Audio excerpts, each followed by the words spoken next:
அனைவருக்கும் வணக்கம். நான் உங்கள் சதீஷ்குமார் குருசாமி. இன்றைய காணொலியில் என்ன பார்க்க போறோம் அப்படின்னா, நம்மளது மூன்றடுக்கு ஊராட்சி என்று சொல்லக்கூடிய இந்த கிராம ஊராட்சி, வட்டார ஊராட்சி, மாவட்ட ஊராட்சி, இந்த மூன்றுலையுமே அதிகப்படியாக 50% மேல், 50 விழுக்காட்டுக்கு மேல் பெண் பிரதிநிதிகள் இருக்கிறாங்க, பெண் தலைவர்கள் இருக்கிறாங்க, மக்களால் தேர்ந்தெடுக்கப்பட்ட பெண் பிரதிநிதிகள் இருப்பதாக ஒரு சர்வே சொல்லுது.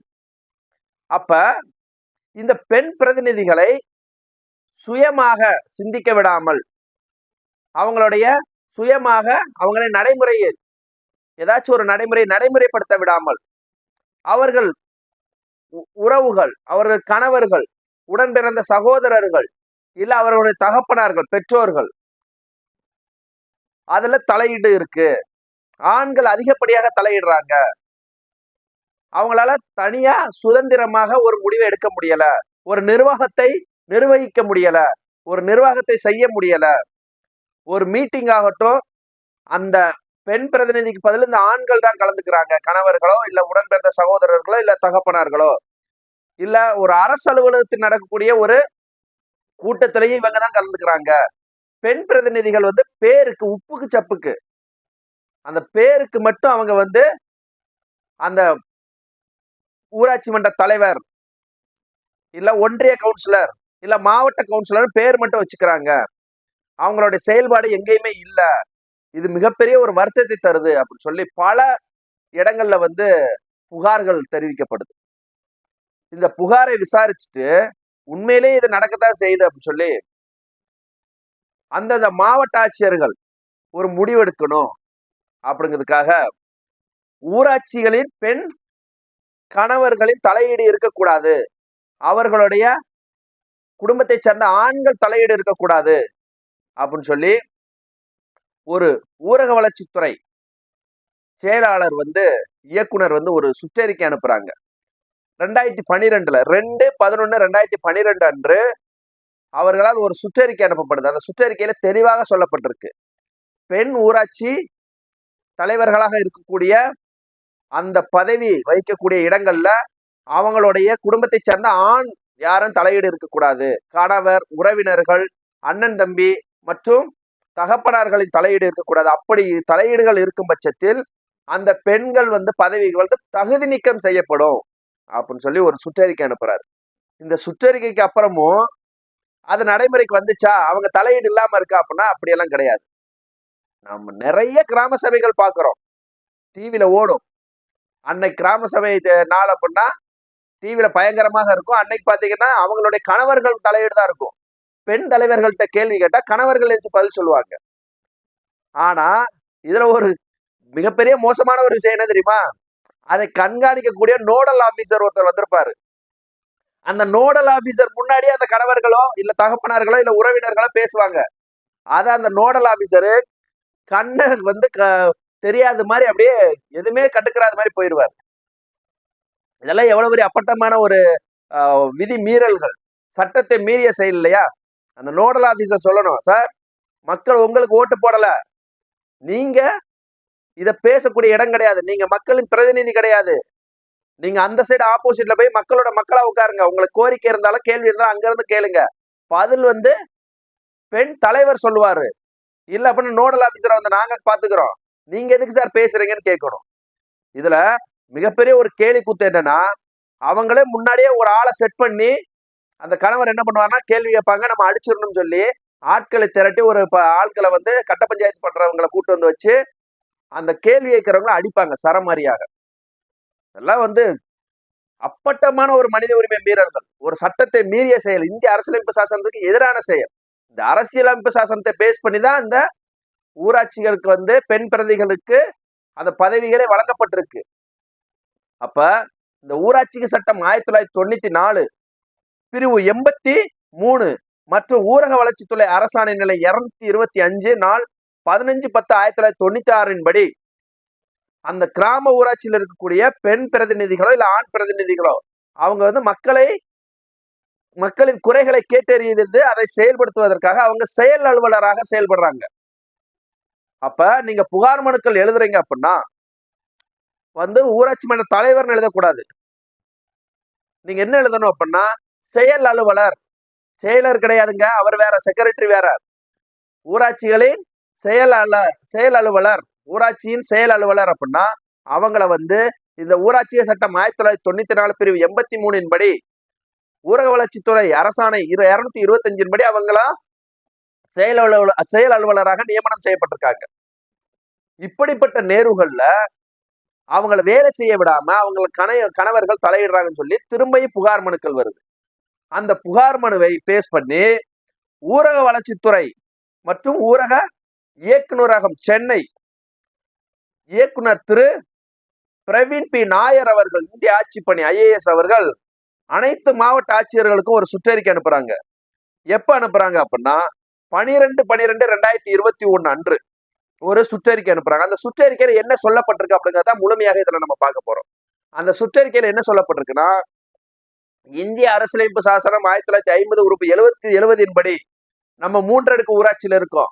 அதன் அடிப்படையில் 50% மேலான பெண் பிரதிநிதிகள் இருக்கிறாங்க.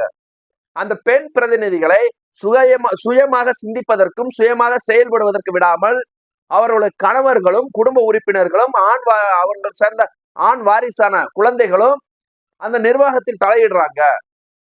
இது மிகப்பெரிய சட்ட விதிகளுக்கு அப்பாற்பட்டது. இது இந்திய அரசியலமைப்பு சாசனத்துக்கும் இந்திய இறையாண்மைக்கும் எதிரானது. ஏனால் மக்கள் ஓட்டுப்படுறது அவங்களுக்கு கிடையாது, இந்த பெண் பிரதிநிதிகளுக்கு தான்.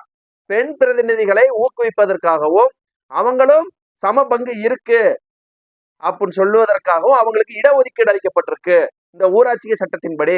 அந்த இடஒதுக்கீட்டில் அவர்கள் வெற்றி பெற்று வந்தவர்களை செயல்பட விடாமல் தடுக்கிறாங்க கணவர்கள். அவங்க மூலியமாக தீர்மானங்கள் நிறைவேற்றப்படுது. பஞ்சாயத்துல, கிராம சபையில பெண் பிரதிநிதிகள் பேசுவதே இல்லை. பெண் பிரதிநிதிகளுக்கு பதிலா அவருடைய கணவர்கள் தீர்மானங்கள் நிறைவேற்றுறாங்க. அப்படிப்பட்ட தீர்மானங்களை நீங்க ரத்து பண்ணணும். அதையும் மீறி அவர்கள் மீண்டும் அவர்களுடைய குறுக்கீடு, அவர்களுடைய செயல்பாடுகள் இருந்துச்சு, கணவர்களுடைய செயல்பாடுகள் இருக்கு அப்படின்னா அவர்களை தகுதி நீக்கம் பண்ணணும். அதாவது ஊராட்சி சட்டம் 1994 படி அவங்க மீது நடவடிக்கை எடுக்கணும் அப்படின்னு சொல்லி தெளிவாக ஒரு சுற்றறிக்கை அனுப்புறாரு. அந்த சுற்றறிக்கை உடனே இன்னொன்னும் தெரியப்படுத்துறாரு. பெண் பிரதிநிதிகளுக்கு ஒரு கிராம ஊராட்சியிலயோ இல்ல வட்டார ஊராட்சியிலையோ இல்ல மாவட்ட ஊராட்சியிலையோ அவங்க எந்த மாதிரி செயல்படணும் அப்படின்னு சொல்லி நம்ம ஏற்கனவே இணைய வழியில பல அவங்களுக்கு பயிற்சிகள் வழங்கிட்டு வரோம். அந்த பயிற்சியின் அடிப்படையில் அவங்க செயல்படணும். அந்த பயிற்சி வழங்குவது மட்டுமல்லாமல் அவங்களுக்கு எப்படி செயல்படணும் அப்படிங்கிறத நம்ம மிக தெளிவாக, நுணுக்கமாக, ரொம்ப தெளிவா நம்ம சொல்லி தந்திருக்கோம். அதையும் தாண்டி அப்படிப்பட்ட ஊராட்சிகள்ல அவர்களுக்கு கணவர்களோ இல்ல அவர்களுடைய சகோதரர்களோ இல்ல மகன்களோ இல்ல தகப்பனாரோ தலையீடுகள் இருக்கும் பட்சத்துல அதை கண்காணிப்பதற்கு ஒரு குழு நம்ம உருவாக்க போறோம் அப்படின்னு சொல்லியிருக்கிறாங்க. அந்த குழு என்னன்னு பாத்தீங்கன்னா, கிராம ஊராட்சியை பொறுத்தளவு மண்டல துணை வட்டார வளர்ச்சி அலுவலர். அப்ப ஜோனல் டெப்டி பிடிஓ தான் அதை கண்காணிக்கக்கூடிய அலுவலர்.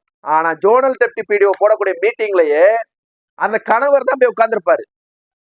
ஜோனல் டெப்டி பிடிஓவும் போன் பண்ணி யார்கிட்ட கேட்பாங்கன்னா அவர் கணவர்கிட்ட தான் கேட்பாங்க. பஞ்சாயத்து தலைவருடைய நம்பர் கூட அவங்களுக்கு தெரியாது. அப்ப இந்த சுற்றறிக்கையின்படி, அந்த ஊரக வளர்ச்சித்துறை இயக்குனர் அனுப்பிய சுற்றறிக்கையின்படி நீங்க என்ன செயல்படுறீங்க? இது நீங்களே ஏதோ சொல்லுவாங்கல்ல, நீங்களே அவங்களுக்கு அதாவது தவறு செய்ததை விட தவறு செய்வதற்கு உடந்தையாக இருப்பது தண்டனை அதிகம்ங்கிறாங்க.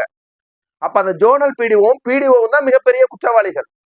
நீங்க சரியாக இருந்தீங்கன்னா அங்க சரியாக நிர்வாகம் நடக்கும்ல.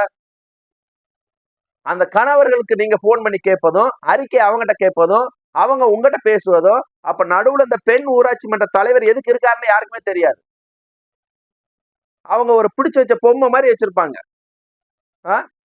அப்ப அரசு அலுவலர் நீங்க என்ன பண்ணணும்? நீ பேசாத, உனக்கு மக்கள் ஓட்டு போடல, நீ பிரதிநிதி கிடையாது, நீ ஊராட்சி மன்ற தலைவர் கிடையாது, தலைவர் நம்பரை கூட நான் தலைவர்கிட்ட பேசிக்கிறேன் அப்படிங்கிறது.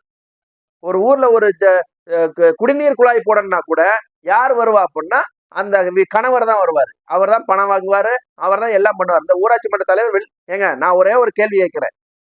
உங்களால் ஃபீல்டுல பொதுமக்களுக்கு சேவை செய்ய முடியல, பொதுமக்களை பார்க்க முடியல, பொதுமக்கள்கிட்ட குறைகளை கேட்டறிஞ்சு அவங்க குறைகளை நிவர்த்தி பண்ண முடியல அப்படின்னா நீங்க எதுக்குங்க எலெக்ஷன்ல நிக்கிறீங்க?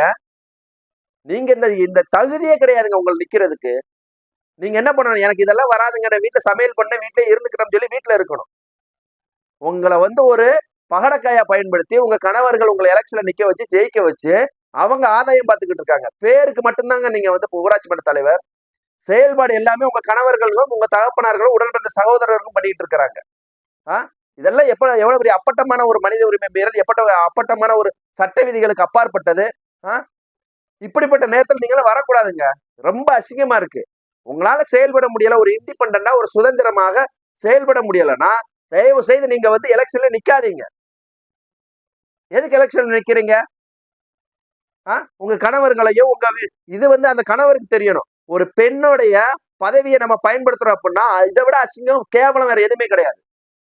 ஒரு பெண் வந்து தலைவரா இருக்கிறாங்க, நீங்க போய் அதை போய் நீங்க போய் பயன்படுத்துறீங்கன்னா இதை விட இன்னும் அசிங்கம் இருக்கு. கேவலமா இல்ல?